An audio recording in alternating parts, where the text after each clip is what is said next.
করোনাকালে স্থিতিশীল অর্থনীতির স্বীকৃতি পেল বাংলাদেশ। তাশখন্দে তুলে দেয়া হলো আইটিএফসির বিশেষ সম্মাননা, প্রবৃদ্ধির ধারা অব্যাহত রাখার আহ্বান। করোনার 2 ডোজ টিকা গ্রহণকারীরা ঝুঁকিমুক্ত, শনাক্ত হয়নি নতুন ভ্যারিয়েন্টও। 300 নমুনা নিয়ে চট্টগ্রামে গবেষণায় তথ্য। হুহু করে বাড়ছে ব্রহ্মপুত্রের পানি, গাইবান্ধায় তলিয়ে নিম্নাঞ্চল। ফসলি জমি ডুবে যাওয়ায় দিশেহারা কৃষক, টাঙ্গাইলেও বন্যা পরিস্থিতির অবনতি। জরাজীর্ণ ভবনে জীবনের ঝুঁকি নিয়ে কাজ করছেন বেনাপোল স্থলবন্দরের কর্মকর্তারা। বাঁশ কাঠের গুঁড়ি দিয়ে ভবন রক্ষার চেষ্টা, সংস্কারের উদ্যোগ না নেয়ার অভিযোগ ব্যবসায়ীদের। এবং বিড়ম্বনার নাম ডেমু ট্রেন, বৃষ্টির মধ্যে 16টি নষ্ট। ওয়ার্কশপ যন্ত্রপাতি না থাকায় হচ্ছে না মেরামত। দেশীয় প্রযুক্তিতে সচল করতে নেওয়া হচ্ছে প্রকল্প।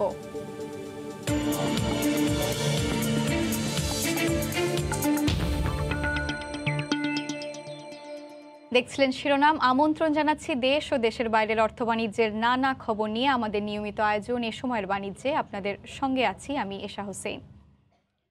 করোনাকালে অর্থনৈতিক সংকট মোকাবিলায় শক্তিশালী ভূমিকা রাখায় দক্ষিণ এশিয়ার একমাত্র দেশ হিসেবে ইন্টারন্যাশনাল ইসলামিক ট্রেড ফাইন্যান্স কর্পোরেশনের বিশেষ সম্মাননা পেল বাংলাদেশ। তাশখন্দে বার্ষিক সম্মেলন শুরুর আগে জমকালো অনুষ্ঠানে তুলে দেয়া হয় এই সম্মাননা। আর এই আয়োজন থেকেই কোভিড পরবর্তী যুগের সূচনা দেখছে উজবেক সরকার। যদিও দেশে দেশে বিপর্যস্ত অর্থনীতির পুনর্গঠনে সামনে বহু চ্যালেঞ্জ অপেক্ষা করছে বলে সতর্কবার্তা দিচ্ছে আইটিএফসি। উজবেকিস্তান থেকে আরও জানাচ্ছেন জুবায়ের ফয়সাল। আলো ঝলমলে মঞ্চে বাংলাদেশ নামটি উচ্চারণের সঙ্গেই অনেকটা শিহরণ বয়ে গেল রুশ আর উজবেক ভাষাভাষীদের ভিড়ে বসে থাকা জনাকয়েক বাংলাদেশির মনে। ব্যাকগ্রাউন্ডে তখন শোভা পাচ্ছে সার্কভুক্ত 8 দেশের মধ্যে একমাত্র লাল সবুজের পতাকা। ইসলামিক ডেভেলপমেন্ট ব্যাংক গ্রুপ মনে করছে, করোনা সংকটেও প্রবৃদ্ধির ইতিবাচক ধারা ধরে রাখার সঙ্গে কোনো বড় প্রকল্পের কাজ বন্ধ না করাই প্রমাণ করে ঠিক পথেই আছে বাংলাদেশ। আর সম্মাননা নিয়ে প্রধানমন্ত্রীর বেসরকারি শিল্প ও বিনিয়োগ উপদেষ্টা বলছেন, এখন সময় সবাইকে নিয়ে সুষম উন্নয়ন পরিকল্পনার। কোনো সন্দেহ নেই, বাংলাদেশের অর্থনীতিতে আইডিবির প্রচুর অবদান রয়েছে। জ্বালানি তেল আমদানি ও বেসরকারি ব্যাংকগুলোতে সংস্থাটি অর্থায়ন করছে। আমরা চাই এই সহযোগিতা অব্যাহত থাকুক। যে ইতিবাচক ইমেজ আমরা অর্জন করেছি তা সরকারের অন্তর্ভুক্তিমূলক পরিকল্পনা বাস্তবায়নেরই ফল। আমরা কখনোই আর কাউকে পেছনে ফেলে সামনে এগোতে চাই না। বিশ্বজুড়ে এখনও চোখ রাঙানি বন্ধ করেনি করোনা। সম্মেলন কেন্দ্রেও করোনার র্যাপিড টেস্ট সহ নানামুখী ব্যবস্থা নিয়েছে আয়োজক দেশ। এরপরও চমকপ্রদ এক ঘোষণাই দিয়ে বসলেন উজবেকিস্তানের উপপ্রধানমন্ত্রী।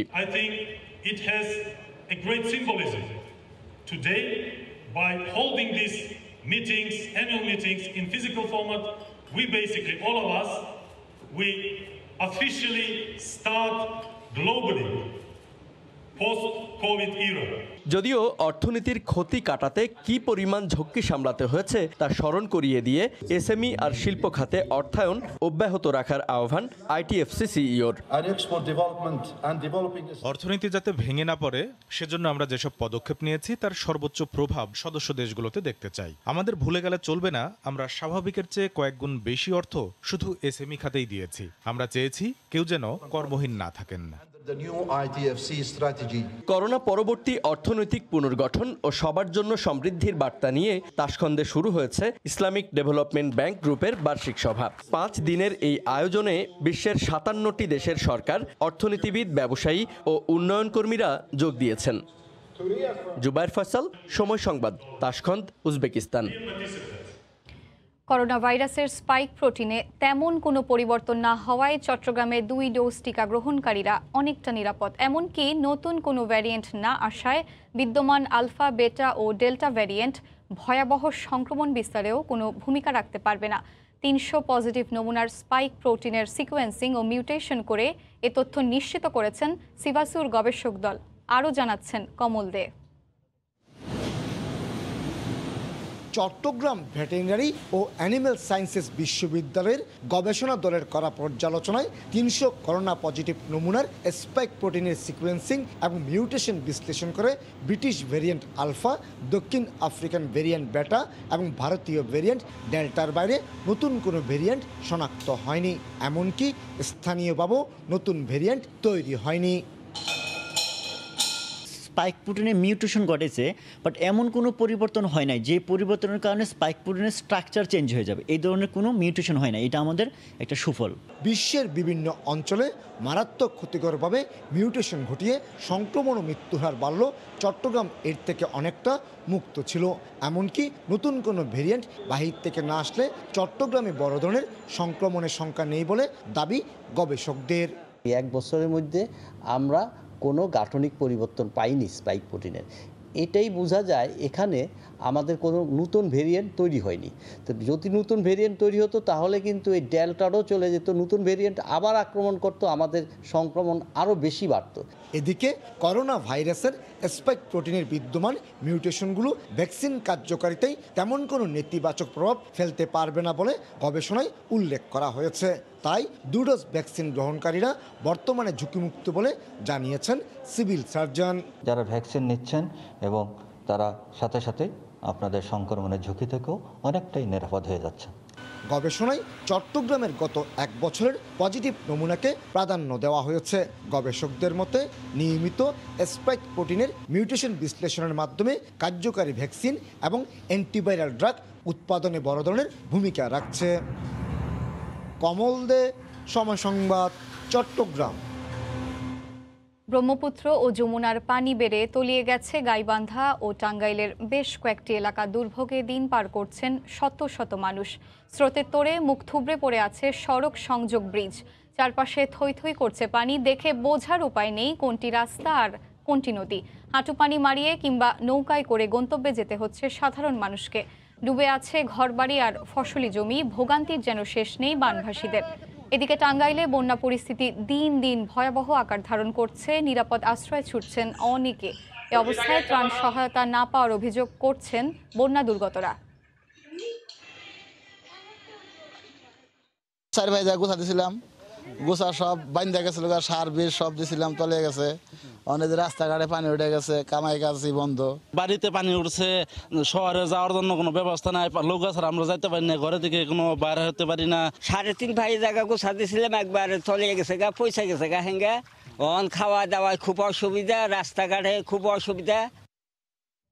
বন্যা পরিস্থিতির খবর জানাতে এই মুহূর্তে টাঙ্গাইলের এনায়েতপুরে আছেন সহকর্মী কাদির তালুকদার। সরাসরি চলে যাচ্ছি তার কাছে। কাদির, দিন যাচ্ছে আর টাঙ্গাইলে বন্যা পরিস্থিতি অবনতির দিকে যাচ্ছে। নতুন নতুন করে গ্রাম প্লাবিত হচ্ছে, হু হু করে বাড়ছে এই যে যমুনা সহ এই যে অন্যান্য জেলার যে নদীগুলো রয়েছে সেই নদীতে হু হু করে পানি ঢুকছে, ঢুকে নতুন নতুন এলাকা প্লাবিত হয়ে মানুষ কিন্তু বন্যা কবলিত হয়ে পড়েছে। বিশেষ করে টাঙ্গাইলের কালিহাতী, ভুয়াপুর, নাগরপুর, টাঙ্গাইল সদর এবং বাসাইল উপজেলায় ব্যাপকভাবে বন্যা দেখা দিয়েছে। এইসব উপজেলার যে নিম্ন অঞ্চলগুলো রয়েছে সেই নিম্ন অঞ্চলে কিন্তু পানি প্রবেশ করে মানুষের যে কৃষি জমি রয়েছে সেই কৃষি জমিতে ব্যাপকভাবে আঘাত এনেছে। মানুষজনের সাথে আমরা কথা বলেছিলাম, বিশেষ করে কৃষকরা আমাদের জানিয়েছে যে এই বছর আসলে তারা ভেবেই নিয়েছিল যে তারা এইবার বন্যার আশঙ্কা খুবই কম, যেহেতু বন্যার সময়টা পার হয়ে গিয়েছে সেহেতু তারা রোপা আমন চাষ করেছিল। কিন্তু অসময়ে এই যে বন্যার কারণে এই যে রোপা আমন যে ছিল কৃষকের, সেই রোপা আমন কিন্তু নষ্ট হয়ে গেছে। আমাদের কৃষি বিভাগের তথ্য অনুযায়ী টাঙ্গাইলের 750 হেক্টর রোপা আমন ইতিমধ্যেই কিন্তু নষ্ট হয়ে গেছে, বিলীন হয়ে গেছে। এবং অন্যদিকে যে সবজি রয়েছে প্রায় 10 হেক্টর জায়গার সবজি, সেগুলো কিন্তু নষ্ট হয়ে কৃষক কিন্তু ব্যাপকভাবে ক্ষতিগ্রস্ত হয়েছে। আমরা আরেকটি বিষয় যদি আপনাকে জানিয়ে রাখি যে এই যে বন্যার পাশাপাশি কিন্তু টাঙ্গাইলের যে নদী তীরবর্তী কালিহাতী উপজেলার যে আলিপুর এলাকা রয়েছে, আলিপুর ভৈরববাড়ি এলাকা এবং টাঙ্গাইল সদর উপজেলার চরপৌলি এলাকা রয়েছে, সেই চরপৌলি এলাকায় কিন্তু ব্যাপকভাবে নদী ভাঙন দেখা দিয়েছে। তো একদিকে নদী ভাঙন, অন্যদিকে যে এই যে বন্যা, সেই বন্যা এবং নদী ভাঙনে কিন্তু সর্বশান্ত হয়ে যাচ্ছে ওই সব এলাকার মানুষজন।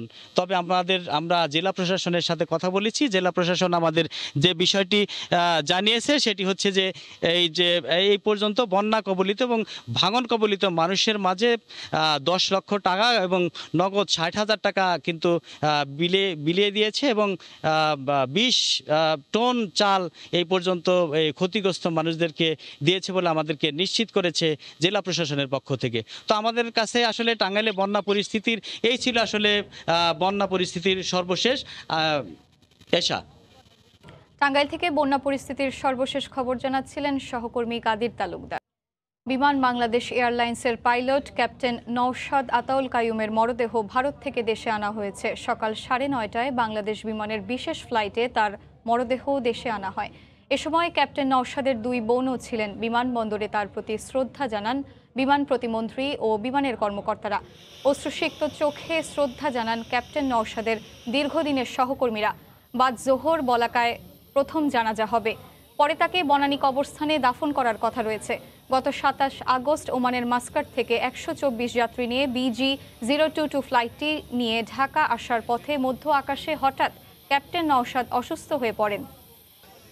পরে ফ্লাইটটিকে মহারাষ্ট্রের নাগপুরে আন্তর্জাতিক বিমানবন্দরে জরুরি অবতরণ করানো হয়। এরপরই তাকে নাগপুরের কিংসওয়ে হাসপাতালে ভর্তি করা হয়। গত সোমবার চিকিৎসাধীন অবস্থায় তার মৃত্যু হয়।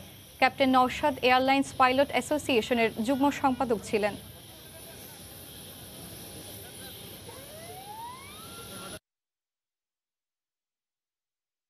এত বছর যার সাথে কাজ করেছি, এত বছর যার সাথে এই একই আকাশে প্লেন উড়িয়েছি, এখন তাকে এইভাবে যে নিয়ে আসতে হবে এটা আসলে আমি কোনোদিনও চিন্তা করি নাই।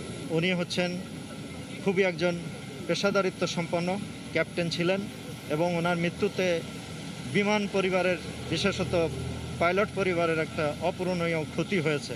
উনার দক্ষতা দিয়ে উনি অনেক যাত্রীর প্রাণে রক্ষা করার ব্যাপারে চেষ্টা করেছেন। উনার মৃত্যুতে আমাদের এই বিমান পরিবারের অপূরণীয় ক্ষতি, এই ক্ষতি পোষাবার নয়। উনি দায়িত্ব পালন করারত অবস্থায় উনার মৃত্যু, এটা একটা ভিন্ন মাত্রা বহন করে। আমরা সবাই উনার জন্য গর্বিত। আফগানিস্তানে তালেবানের পুনরুত্থানে দক্ষিণ পূর্ব এশিয়ার অনেক দেশকে ভাবিয়ে তুললেও বাংলাদেশ রয়েছে সুবিধাজনক অবস্থানে। পররাষ্ট্র সচিব মাসুদ বিন মোমেন সময় সংবাদকে জানান, দেশটিতে জনগণের সরকার প্রতিষ্ঠিত হলে উন্নয়ন অংশীদার হতে চায় বাংলাদেশ। আন্তর্জাতিক সম্পর্ক বিশ্লেষকদের মতে জঙ্গিবাদ দমনে সরকারের জিরো টলারেন্স বাড়তি সুবিধা দেবে। সাথিলা শারমিনের রিপোর্ট। 1996 থেকে 2001 সাল পর্যন্ত আফগানিস্তানে রাষ্ট্র ক্ষমতায় ছিল তালেবান সরকার। 2 দশক পর গোঁড়া ইসলামী এই গোষ্ঠী আবারও ক্ষমতা দখলের পর আন্তর্জাতিক কূটনীতিতে চলছে নানা হিসেব নিকেশ। আসছে নিরাপত্তার প্রশ্ন। কাশ্মীর ইস্যুতে ভুগতে থাকা ভারত গত মঙ্গলবার কাতারে বৈঠকে বসে তালেবান নেতা শের মোহাম্মদ আব্বাস টেনেকজায়ের সঙ্গে। ভারতের রাষ্ট্রদূত দীপক মিত্তালের সঙ্গে প্রকাশ্য এ বৈঠকে আঞ্চলিক নিরাপত্তা সহ আলোচনায় উঠে আসে নানা ইস্যু। ইন্ডিয়ার যে ভয়টা রয়েছে হয়তো কাশ্মীর সংক্রান্ত বা তালিবানদের যে আইডিওলজি সেটা এক্সপোর্ট করবে কিনা, এই মুহূর্তে আমরা কোনো শঙ্কা দেখছি না। এদিকে আফগানিস্তানে তালেবান নেতৃত্ব বাংলাদেশের উগ্রপন্থীদের উপর প্রভাব ফেলবে কিনা এমন প্রশ্নের জবাবে পররাষ্ট্র সচিব সময় সংবাদকে জানান, সরকার সফলভাবে উগ্রপন্থীদের নিয়ন্ত্রণ করেছে। এছাড়া ভবিষ্যতে ঢাকা কাবুল সম্পর্ক নির্ভর করছে তালেবানের পরবর্তী পদক্ষেপের উপর। সিকিউরিটি সিচুয়েশনটা is the most important thing, তো ওইটা আমরা দেখব। আর নতুন সরকার কিভাবে ইমার্জ করে বা ফর্ম হয় সেই বিষয়গুলো আমাদেরকে একটু দেখতে হবে, একটু সময় লাগবে, বাট আমরা দেখছি এগুলো। আমার মনে হয় না যে বাংলাদেশে এমন কোনো সিচুয়েশন আছে যে তালেবানদেরকে নিয়ে আমাদের অস্থির হওয়ার কিছু আছে। সার্কভুক্ত দেশের মধ্যে বাংলাদেশ আফগানিস্তান ইস্যুতে সুবিধাজনক অবস্থানে রয়েছে বলে মনে করেন আন্তর্জাতিক সম্পর্ক বিশ্লেষকরা। রাষ্ট্রের কোনো গোষ্ঠী বা ব্যক্তির পৃষ্ঠপোষকতা ছাড়া যারা সন্ত্রাস করেন তারা কিন্তু সহজে স্পেস পায় না। উন্নয়নের ব্যাপারে আমার মনে হয় ভালো একটা সম্পর্ক আফগানিস্তানের সাথে হতে পারে। এদিকে বুধবার রাতে আফগানিস্তানে আটকে পড়া 6 বাংলাদেশি নাগরিকও দেশে ফিরেছেন। শাতিলা শারমিন। দেখছেন এই সময়ের বাণিজ্য। অনুমতি পেলেও ভারতে চালের দাম বেড়ে যাওয়ায় হিলি স্থলবন্দর দিয়ে ধীর গতিতে চলছে চাল আমদানি। এজন্য সরকারের বেঁধে দেওয়ার সময়ের মধ্যে চাল আমদানি নিয়ে অনিশ্চয়তা পড়েছেন ব্যবসায়ীরা। সে খবর জানাতে হিলি স্থলবন্দর এলাকা থেকে সরাসরি যুক্ত হচ্ছেন সহকর্মী শফিকুল ইসলাম শফিক। শফিক, ধন্যবাদ এশা। দেশের বাজারে চালের দাম, ঊর্ধ্বমুখী চালের দাম স্বাভাবিক রাখতে সরকার চালের শুল্ক কিন্তু অনেকটাই শিথিল করে। অনুমতি দেওয়ার পরে হিলি স্থলবন্দর দিয়ে গত 24 তারিখ থেকে চাল আমদানি শুরু হয়। 24 তারিখ পর্যন্ত থেকে শুরু করে এখানে গত 6 দিনে 15 ট্রাক চাল আমদানি হয়েছে, যা অনেক অংশে কম বলা যেতে পারে। তো চালের আমদানি প্রায় 750 মেট্রিক টন চাল আমদানি হয়েছে। চালের আমদানি কম হওয়ার পিছনে আমি আমদানিকারকদের সাথে কথা বলেছি।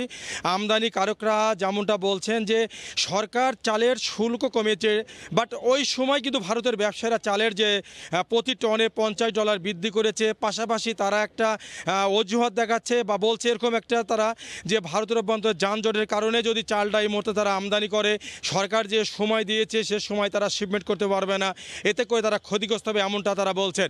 কিন্তু বন্দরের ব্যবসায়ীরা বলছেন যে মেন তারা যে মূলত যে ডলার বৃদ্ধি করার কারণে তারা আমদানি করতে পারছে না, যে কারণে তারা কিন্তু এক ধরনের চিন্তিত যে অনুমতি পাওয়ার পরে তারা চাল আমদানি করতে তারা কিন্তু এক ধরনের তারা চিন্তিত বলা যেতে পারে। তো হিলি স্থল বন্দর দিয়ে যে চাল আমদানি হয়েছে সে চালগুলি প্রতিনিয়ত এখানে ছাড় করা হচ্ছে।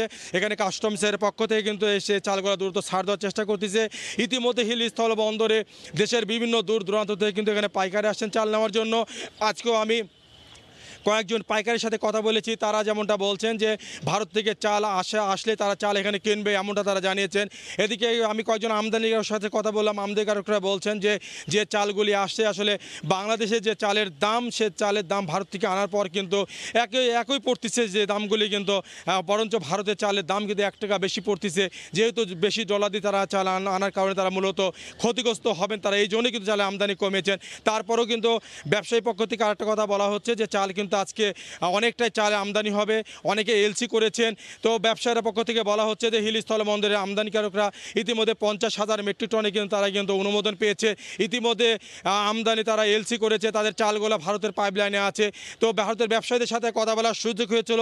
ভারতের ব্যবসায়ীরা যেমনটা বলছেন যে তাদের ওখানে প্রায় যানজটের কারণে কিন্তু চালগুলি হয়তো ধীর গতিতে আসছে। ওইদিকে প্রায় 200 ট্রাক চাল বোঝার ট্রাক দাঁড়িয়ে আছে, যে চালগুলি বাংলাদেশে ঢুকলে চালের দামটা কিন্তু অনেকাংশে কমে আসবে। হিলি স্থল বন্দর থেকে চাল আমদানি নিয়ে এতটুকু ছিল আমার কাছে এশা। হিলি স্থলবন্দর থেকে আমাদের সঙ্গে সরাসরি যুক্ত ছিলেন সহকর্মী শফিকুল ইসলাম শফিক। বেনাপোল স্থলবন্দরের প্রধান বাণিজ্যিক ভবনটি দীর্ঘদিন ধরে জরাজীর্ণ হওয়ায় জীবন ঝুঁকি নিয়ে কাজ করতে হচ্ছে বন্দর ব্যবহারকারীদের। গত 5 বছর ধরে বাঁশ কাঠের গুঁড়ি দিয়ে ভবন ধ্বংস রক্ষার চেষ্টা করছে বন্দর কর্তৃপক্ষ। ব্যবসায়ীদের অভিযোগ, ভবনটির দশা হলেও পরিত্যক্ত ঘোষণা বা সংস্কারের উদ্যোগ নিচ্ছে না কর্তৃপক্ষ। তবে বন্দর কর্তৃপক্ষ বলছে বিষয়টি নিয়ে একটি কমিটি গঠন হয়েছে। বেনাপোল প্রতিনিধি আজিজুল হকের পাঠানো তথ্য ছবি নিয়ে রিপোর্ট। বাণিজ্যিক গুরুত্বের দিক থেকে চট্টগ্রাম বন্দরের পর বেনাপোল বন্দরের অবস্থান।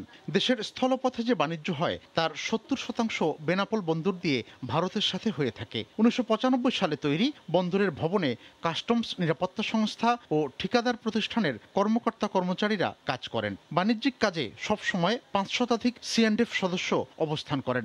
ভবনটি তৈরিতে অনিয়ম থাকায় মাত্র 20 বছর যেতে না যেতেই দ্বিতীয় তলায় একটি ইউনিটে বড় বড় ফাটল ধরে, অন্য ইউনিটটিও জরাজীর্ণ অবস্থায়। বন্দর কর্তৃপক্ষ ভবনের দ্বিতীয় তলায় ঝুঁকিপূর্ণ ইউনিটটি কাঠ ও বাঁশের খুঁটি দিয়ে ধস রক্ষার চেষ্টা করছে, আর ঝুঁকিপূর্ণ অংশ থেকে বন্দরের প্রথম শ্রেণীর কর্মকর্তারা অফিস গুটিয়ে নিয়ে চলে যান চেকপোস্ট আন্তর্জাতিক প্যাসেঞ্জার টার্মিনালে। ভিতরে গেলে মনে হয় যে এটা একটা ঝুঁকিপূর্ণ অবস্থা, সব জায়গা থেকে খুঁটি বালু সিমেন্ট খসে খসে পড়তেছে। এত জরাজীর্ণ যে যে কোনো মুহূর্তে এখানে দুর্ঘটনা ঘটে যেতে পারে। নিরাপত্তার স্বার্থে এটি পরিবর্তন করা দরকার বলে জানান সংশ্লিষ্টরা। পুনর্নির্মাণের জন্য আমরা দীর্ঘদিন ধরে দাবি করে আসছি, অদ্যাবধি বন্দর কর্তৃপক্ষ এটা আমাদের দাবিটাকে আমলে নেয়নি। দ্রুত ভবনটি সংস্কারের দাবি জানান আমদানি রপ্তানি সমিতির নেতা। যেহেতু এখানে বিল্ডিংটার অবস্থা খুবই যাওয়ার জন্য এই বিল্ডিংটা অতি দ্রুত সংস্কার অথবা পরিত্যক্ত ঘোষণা করা। আপাতত ঝুঁকিপূর্ণ অংশে চলাফেরা বন্ধ রাখা হয়েছে বলে জানান কর্তৃপক্ষ। কমিটি করা দিয়েছে এটা অফিস থেকে, ওরা এসে দেখবে। যতটুকু অংশে আমাদের ইঞ্জিনিয়ার এসে পরীক্ষা করে ঝুঁকিপূর্ণ, ততটুকু অংশ আমরা ব্যবহার করি না। প্রতি বছর এই বন্দরের আমদানি পণ্য থেকে সরকারের রাজস্ব আসে প্রায় ৬,০০০ কোটি টাকা। দেখছেন এ সময়ের বাণিজ্য। রেলের 20টি ডেমো ট্রেনের 16টি বিকল, যে 4টি চলছে সেগুলোরও রয়েছে ভয়াবহ যান্ত্রিক সমস্যা। সেবার পরিবর্তে ডেমো যেন রেলের গলার কাঁটা হয়ে দাঁড়িয়েছে। সম্পূর্ণ নতুন প্রযুক্তির এই ট্রেনের ওয়ার্কশপ কিংবা যন্ত্রপাতি কিছুই নেই দেশে, এতে মেরামত সম্ভব হচ্ছে না। ডেমো ট্রেন চালুর সিদ্ধান্ত ভুল ছিল মন্তব্য করে রেলমন্ত্রী বলছেন, দেশীয় প্রযুক্তিতে ডেমো সচল করার প্রকল্প নেওয়া হচ্ছে। ঢাকা বিভাগে চলাচলকারী 12টি ডেমো ট্রেনের মধ্যে সচল আছে মাত্র 2টি। ভয়াবহ যান্ত্রিক সমস্যায় প্রতিদিনই বিকল হয়ে পড়ছে বিশেষ এই ট্রেন। যাত্রীরা বলছেন, সেবার পরিবর্তে ডেমো যেন এক বিড়ম্বনার নাম। মাঝে মধ্যেই নানা সমস্যায় মাঝপথে বিকল হয়ে পড়ছে। গাজীপুর আর আপনার বিআরটিসি মাঝখানে যে বন্ধ হয়ে গেছে, ওখান থেকে আবার গাড়ি ব্যাগে আসছে, যাত্রী নামাই আবার ব্যাগে আসছে। ডেমোটা একটা পুরোপুরি অচল, এটাতে উঠলে মনে হয় যে দুযোগে উঠছে। মানুষ হলো আলো যেতেছে গরমের কারণে। ট্রেনটার সাংঘাতিক প্রচন্ড গরম লাগে, এই দেশের জন্য উপযোগী না। কমলাপুরে ডেমো ওয়ার্কশপে গিয়ে দেখা যায় অবহেলা অযত্নে বিকল হয়ে পড়ে আছে 10টি ডেমো। দীর্ঘদিন পড়ে থাকায় জঙ্গলে ঢেকে গেছে ট্রেন। অধিকাংশেরই নষ্ট হয়ে গেছে ইঞ্জিন সহ বিভিন্ন যন্ত্রপাতি। স্বল্প দূরত্বের যাত্রীদের উন্নত সেবা দেওয়ার লক্ষ্যে 2013 সালে 645 কোটি টাকায় কেনা হয় 20টি ডেমো। মেয়াদকাল 30 বছর হলেও মাত্র 7 বছরেই মুখ থুবড়ে পড়েছে বেশিরভাগই। ডেমো সংশ্লিষ্টরা বলছেন, দেশে ডেমোর উন্নত ওয়ার্কশপ ও যন্ত্রপাতি না থাকায় মেরামত সম্ভব হচ্ছে না। অনেকগুলো তো নষ্ট, আপাতত 2টার এক চলে, যেমন অনেক সময় ভ্যাকুয়াম ডিস্টার্ব দেয় বা যান্ত্রিক ত্রুটি হয়। ডেমোর ওরকম যন্ত্রপাতি নাই, লোকোশেডে ওরা কাজ করে, আধুনিকভাবে যতটুকু পারে কাজ করে। সার্বিক প্রস্তুতি না নিয়ে ডেমো কেনার সিদ্ধান্ত ভুল ছিল বলে জানান রেলমন্ত্রী। বলেন, দেশীয় প্রযুক্তিতে ডেমো মেরামতের উদ্যোগ নেওয়া হচ্ছে। এই 10টাকে আমরা সচল করব এবং আমাদের নিজস্ব যে প্রযুক্তি এবং এই পার্টস যেটা এটা লোকালি যাতে তৈরি করা যায় সেই নির্দেশনা আমি দিয়েছি। প্রতি বছর গড়ে 2000 কোটি টাকা লোকসান দিয়ে চলছে বাংলাদেশ রেলওয়ে। আর ডেমো ট্রেন সেই লোকসানের পাল্লাকে আরও ভারী করছে বলে মত অনেক রেল কর্মকর্তার। নাজমুস সালেহী, সময় সংবাদ, ঢাকা। দেখছেন এ সময়ের বাণিজ্য। জয়পুরহাটে করোনা পরিস্থিতিতে খামারিদের জন্য সরকারি সহায়তার ক্ষেত্রে ভুয়া তালিকা তৈরি ও টাকা আত্মসাৎ করার অভিযোগ উঠেছে। তদন্ত করে অভিযুক্তদের বিরুদ্ধে ব্যবস্থা নেওয়ার আশ্বাস প্রণোদনা বাস্তবায়ন কমিটির সভাপতি ও উপজেলা নির্বাহী কর্মকর্তার। অভিযোগের সত্যতা মেলায় ইতোমধ্যে ইউনিয়ন পর্যায়ের এক কর্মীকে চাকরিচ্যুত করা হয়েছে বলে জানান প্রাণী সম্পদ কর্মকর্তা। জয়পুরহাট প্রতিনিধি শাহিদুল ইসলাম সবুজের পাঠানো তথ্য ও ছবি নিয়ে রিপোর্ট। জয়পুরহাটের পাঁচবিবি উপজেলার ভারত সীমান্তবর্তী ধরঞ্জি ইউনিয়নের নন্দাইল গ্রামের বাসিন্দা নাজির হোসেন চলমান করোনা পরিস্থিতিতে বড় ধরনের লোকসান গুনলেও তার কপালে জোটেনি সরকারের প্রণোদনার অর্থ। খামারিদের অভিযোগ, ইউনিয়ন পর্যায়ে দায়িত্বপ্রাপ্ত এলএসপিকে অর্থ ঘুষ না দেয়ায় এমনটা ঘটেছে। করোনার সময় কিছু ভর্তুকি দেওয়ার কথা ছিল, কাগজপাতি লিখে নিয়ে কিছু টাকা চাইছে, আমি দেইনি, এ কারণে আমার কোনো ভর্তুকি হয়নি। স্থানীয় কর্মী আছে গোলাম রসুল, সে আমাকে বলল যে সরকার কিছু অনুদান পাঠাইছে, যদি তোরা নিস তাহলে কিছু টাকা পয়সা আমাকে দেওয়া লাগবে, দিলে আমি ওটা করে দেব। খামারিদের কাছে মোবাইল ব্যাংকিং এর মাধ্যমে টাকা আসলেও সেই টাকা কৌশলে উপজেলা প্রাণী সম্পদ কার্যালয়ের সহায়তা প্রকল্পের কর্মীরা তুলে নিয়েছে বলে অভিযোগ খামারিদের। তবে এসব অভিযোগ অস্বীকার করেছেন অভিযুক্ত এক কর্মী। আমার বিরুদ্ধে যে সব অভিযোগ উঠছে এই অভিযোগের কোনো ভিত্তি নেই। এদিকে প্রণোদনা দেয়ার নামে অর্থ নেয়ার অভিযোগে একজনকে ইতোমধ্যে চাকরিচ্যুত করা হয়েছে বলে জানান উপজেলা প্রাণী সম্পদ কর্মকর্তা। আর সার্বিক বিষয়ে তদন্ত করে অভিযুক্তদের বিরুদ্ধে ব্যবস্থা নেওয়ার আশ্বাস দেন স্থানীয় প্রশাসন ও জেলা প্রাণী সম্পদ বিভাগের কর্মকর্তারা। মাঠ কর্মীরা কাজ করার ক্ষেত্রে যদি কোনো ধরনের অনিয়ম করে থাকে খতিয়ে দেখে তাদের বিরুদ্ধে ব্যবস্থা নেওয়া হবে। এরকম কোনো অভিযোগ আর্থিক বিষয়ে সংশ্লিষ্ট আছে যদি কখনো আসে, আমরা তাৎক্ষণিকভাবে তার বিরুদ্ধে ব্যবস্থা নেব। মৎস্য ও প্রাণী সম্পদ মন্ত্রণালয়ের অধীনে জেলার 5টি পৌরসভা ও 32টি ইউনিয়নের ক্ষতিগ্রস্ত ও অসচ্ছল খামারিদের মাঝে 4000 থেকে 22,500 টাকা করে প্রণোদনার অর্থ দেয়া হয়েছে। সময় সংবাদ, জয়পুরহাট। হলমার্ক কেলেঙ্কারিতে পরোয়ানাভুক্ত আসামিকে রাজধানীর উত্তরা থেকে গ্রেফতার করেছে র্যাব। তাকে জিম্মি করে 1 কোটি টাকা চাঁদা দাবির অভিযোগে ভুয়া 2 সাংবাদিককেও আটক করা হয়। অভিযানে 95 লাখ টাকার চেক, নগদ 5 লাখ টাকা, ক্যামেরা সহ বিভিন্ন সরঞ্জাম জব্দ করে র্যাব। প্রায় 9 বছর আগে রাষ্ট্রীয় মালিকানার সোনালী ব্যাংক থেকে অভিনব কৌশলে ঋণের নামে 3,000 কোটি টাকা হাতিয়ে নেয় হলমার্ক গ্রুপের কয়েকটি প্রতিষ্ঠান। এখনও সেই টাকা উদ্ধারে তেমন কোনো অগ্রগতি নেই। মূল হোতা তানভীর সহ কয়েকজন আছেন কারাগারে, তবে পলাতকও আছেন কেউ কেউ। পরোয়ানাভুক্ত এমন পলাতক আসামি আব্দুল মালেক। আর এই তথ্য পুঁজি করে সাংবাদিক নামধারী একটি চক্র অজ্ঞাত স্থানে নিয়ে মালেকের কাছে 1 কোটি টাকা চাঁদা দাবি করে। চাঁদা না দিলে আসামির অবস্থান গণমাধ্যমে প্রকাশ করার হুমকি দেয় তারা। পরে মালেকের এক আত্মীয়ের অভিযোগের ভিত্তিতে মঙ্গলবার উত্তরার এক হোটেলে অভিযান চালায় র্যাব 1। ভিকটিমের আত্মীয় স্বজন জানায় যে যারা অপহরণ করেছে, অপহরণকারী চক্র কোটি টাকা দাবি করছে। এই তথ্যের প্রেক্ষিতে র্যাব 1-এর গোয়েন্দা দল তাদের গোয়েন্দা কার্যক্রম শুরু করে এবং র্যাব 1-এর একটি আভিযানিক দল গতকালকে বিকেল থেকে রাত পর্যন্ত রাজধানীর উত্তরা এলাকায় অভিযান পরিচালনা করে এই ঘটনার সাথে সংশ্লিষ্ট জনাব মোহাম্মদ ইকবাল হোসেন ও তার সহযোগী মোহাম্মদ আমিরুল ইসলামকে গ্রেফতার করে। আটক ইকবাল চক্রের মূল হোতা হলেও সাংবাদিক পরিচয়ে চাঁদাবাজির চক্রে 10-15 জন সক্রিয় বলে জানায় র্যাব। অনৈতিকভাবে বিভিন্ন মানুষকে ব্ল্যাকমেল করেছে, বিভিন্ন অনৈতিক কার্যক্রমে কাউকে লিপ্ত করে ছবি তুলে ব্ল্যাকমেল করেছে। এই 2 জন সহ যেই 10 থেকে 15 জনের আমরা যে তথ্য পেয়েছি, তাদের বিরুদ্ধে আমরা বেশ কিছু তথ্য পেয়েছি এবং আমরা তাদের বিরুদ্ধে অভিযান পরিচালনা করব। গ্রেপ্তার হওয়া হলমার্ক কেলেঙ্কারি মামলার পলাতক আসামি মালেককেও পুলিশে সোপর্দ করা হবে বলে জানানো হয়। হরিপদ সাহা, সময় সংবাদ, ঢাকা।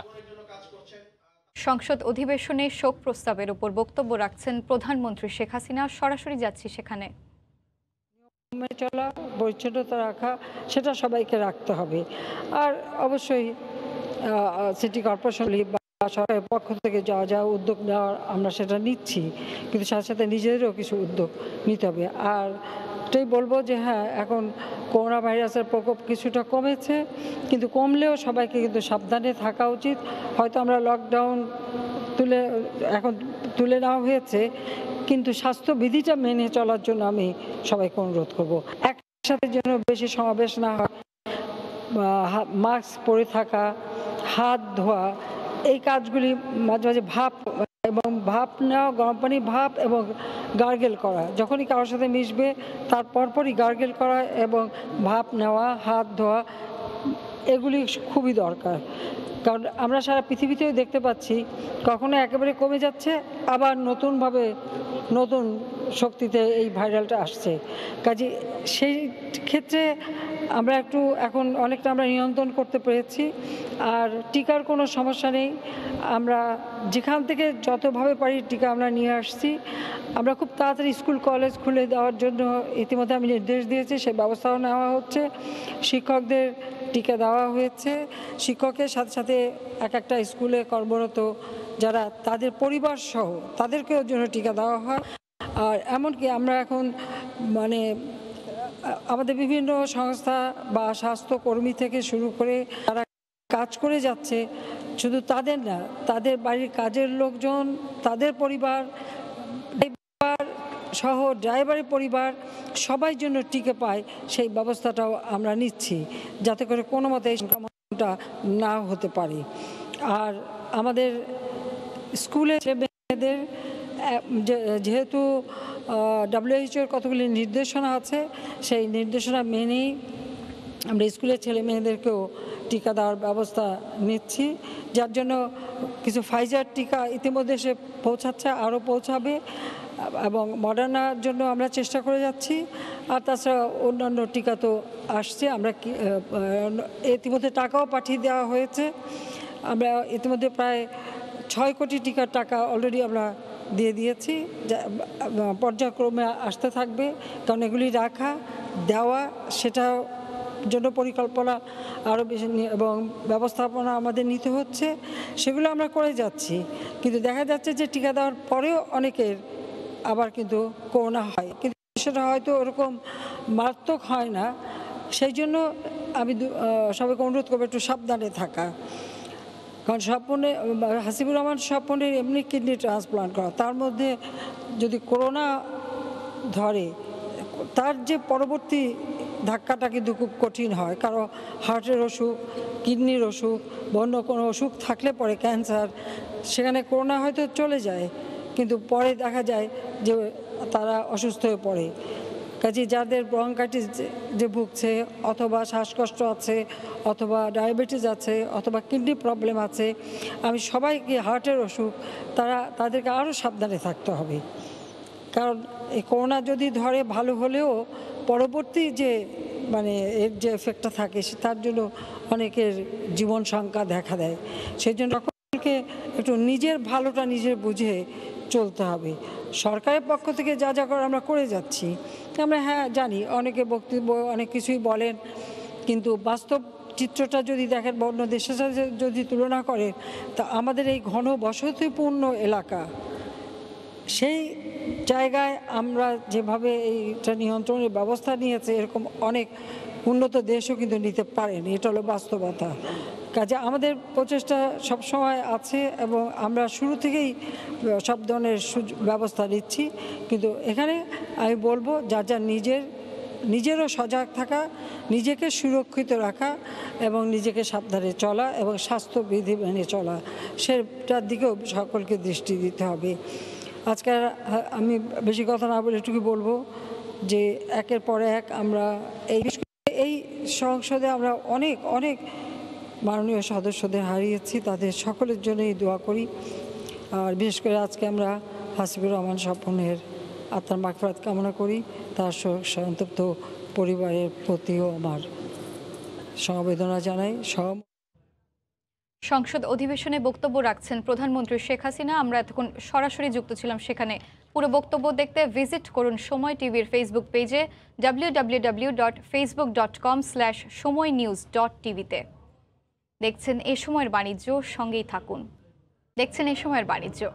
প্রথমবারের মতো বাংলাদেশে তৈরি হয়েছে মঙ্গল গ্রহের মাটিতে চলাচলযোগ্য রোভার BSC ইউনিভার 1.0। নাসা আয়োজিত আন্তর্জাতিক হিউম্যান এক্সপ্লোরেশন রোভার চ্যালেঞ্জ 2021 প্রতিযোগিতায় 11তম স্থান অর্জন করেছে BSC ইন্টারন্যাশনাল স্টাডি সেন্টারের 10 ড্রিমার্স দল। আরও জানাচ্ছেন মার্জিয়া শ্রেয়া। করোনায় যখন পুরো বিশ্ব স্থবির, তখন নাসার আহ্বানে সব প্রতিকূলতা জয় করে গবেষণা চালিয়ে গেছে রাজধানীর BSC ইন্টারন্যাশনাল স্টাডি সেন্টারের গবেষক দল 10 ড্রিমার্স। আবিষ্কার করেছে BSC ইউনিভার 1.0, আর এই রোভার বানিয়ে তারা অর্জন করেছে বিজয়ীদের তালিকার 11তম স্থান। প্রায় আমরা 1 বছরের মতো গবেষণা করার পর নাসাতে আমরা প্রপোজাল পাঠাই, যেটাকে বলা ইন্টারন্যাশনাল টিম প্রপোজাল। তারপর সারা বিশ্ব থেকে নাসা 23টি দল নির্বাচন করে এবং আমরা সারা বিশ্বের মধ্যে নির্বাচিত হয়ে আমরা 2021 সালের হিউম্যান এক্সপ্লোরেশন রোভার চ্যালেঞ্জে সারা পৃথিবীর মধ্যে 11তম এবং বাংলাদেশ থেকে প্রথম স্থান অর্জন করেছি। প্রয়োজনীয় উপাদান আর ল্যাব সংকট থাকা সত্ত্বেও গবেষণা চালাতে পিছপা হয়নি 10 ড্রিমার্স ও এর সাথে সংশ্লিষ্টরা। শুধু মেইন স্ট্রিমের ইউনিভার্সিটিগুলাই না, এই যে ছোট ছোট অর্গানাইজেশনগুলো আছে, টিচিং ইনস্টিটিউশন, এরাও কিন্তু এই কাজগুলো করতে পারে। এক্সপার্টিস কিন্তু আমাদের নাই। আবারও 2022 সালের প্রতিযোগিতায় অংশ নিয়ে প্রথম স্থান অধিকার করার প্রত্যয় ব্যক্ত করেছে 10 ড্রিমার্সের ইনফরমেশন অফিসার সালসাবিলা। চেষ্টা থাকবে 2022 সালে যেন আমরা প্রথম স্থান অধিকার করতে পারি, আর সবচেয়ে ইম্পর্টেন্ট বাংলাদেশের নামটাকে যেন আমরা নাসাতে যেন আমরা বড় করে তুলে ধরতে পারি। তাদের এ প্রচেষ্টায় মিডিয়া পার্টনার হিসেবে সময় টেলিভিশনকে পাশে পেয়ে আয়োজিত শুভেচ্ছা প্রদান অনুষ্ঠানে ধন্যবাদ জানিয়েছে 10 ড্রিমার্স দলের প্রধান ও অ্যাডভাইজার। মার্জিয়া শ্রেয়া, সময় সংবাদ, ঢাকা। এ সময়ের বাণিজ্যের শীর্ষ সংবাদগুলো জানিয়ে দিচ্ছি আরও একবার। করোনাকালে স্থিতিশীল অর্থনীতির স্বীকৃতি পেল বাংলাদেশ। তাসখন্দে তুলে দেয়া হলো ITFCর বিশেষ সম্মাননা। প্রবৃদ্ধির ধারা অব্যাহত রাখার আহ্বান। করোনার 2 ডোজ টিকা গ্রহণকারীরা ঝুঁকিমুক্ত। শনাক্ত হয়নি নতুন ভ্যারিয়েন্টও। 300 নমুনা নিয়ে চট্টগ্রামে গবেষণায় তথ্য। এবং হু হু করে বাড়ছে ব্রহ্মপুত্রের পানি। গাইবান্ধায় তলিয়ে নিম্নাঞ্চল। ফসলি জমি ডুবে যাওয়ায় দিশেহারা কৃষক। টাঙ্গাইলেও বন্যা পরিস্থিতির অবনতি। এই ছিল এ সময়ের বাণিজ্যের সঙ্গে থাকুন সময়ের।